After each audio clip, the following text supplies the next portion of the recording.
अगर ऐतराज है इस जमाने को दो दीवानों के जीने से, अगर ऐतराज है इस जमाने को दो दीवानों के जीने से, तो ऐ खुदा हटा दे इस दिल का सिस्टम सीने से।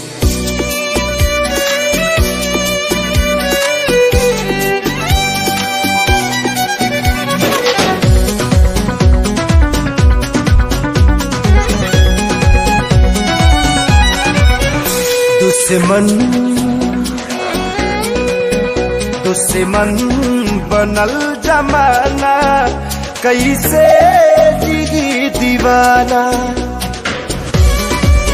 दुश्मन बनल जमाना, कैसे जिगी दीवाना। अपना भइल बेगाना हो, अपना भइल बेगाना, कैसे जिगी दीवाना। दुश्मन बनल जमाना, कैसे जिगी दीवाना।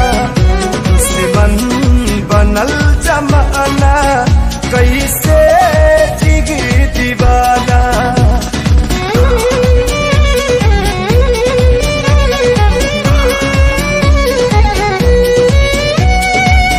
अगर गम मोहब्बत पे हावी ना होता, तो खुदा की कसम मैं शराबी ना होता।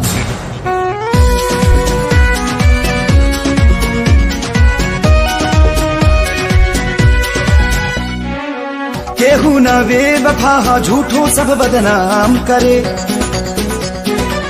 समय के चोट पर मरहम ना कोनो काम करे। न हम कईनी बेवफाई, न वो कईनी बेवफाई, फिर भी हो खेल काहे हमनी में जुदाई। सभी लुटी गईल खजाना,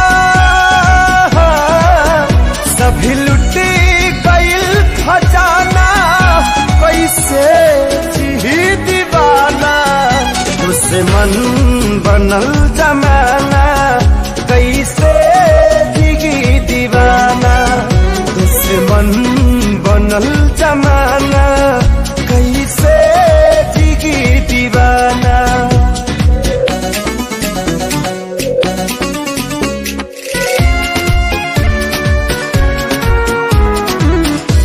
कर ना जाने कब का बिखर गया होता, अगर मैं नहीं पीता तो शायद मर गया होता।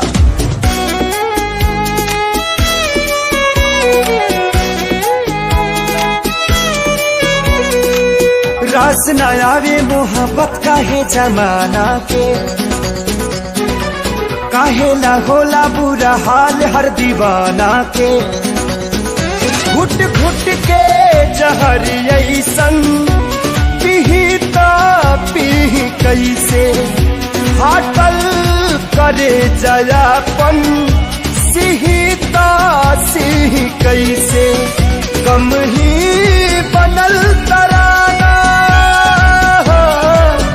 कम ही बनल तराना, कैसे जिही दीवाना। दुश्मन बनल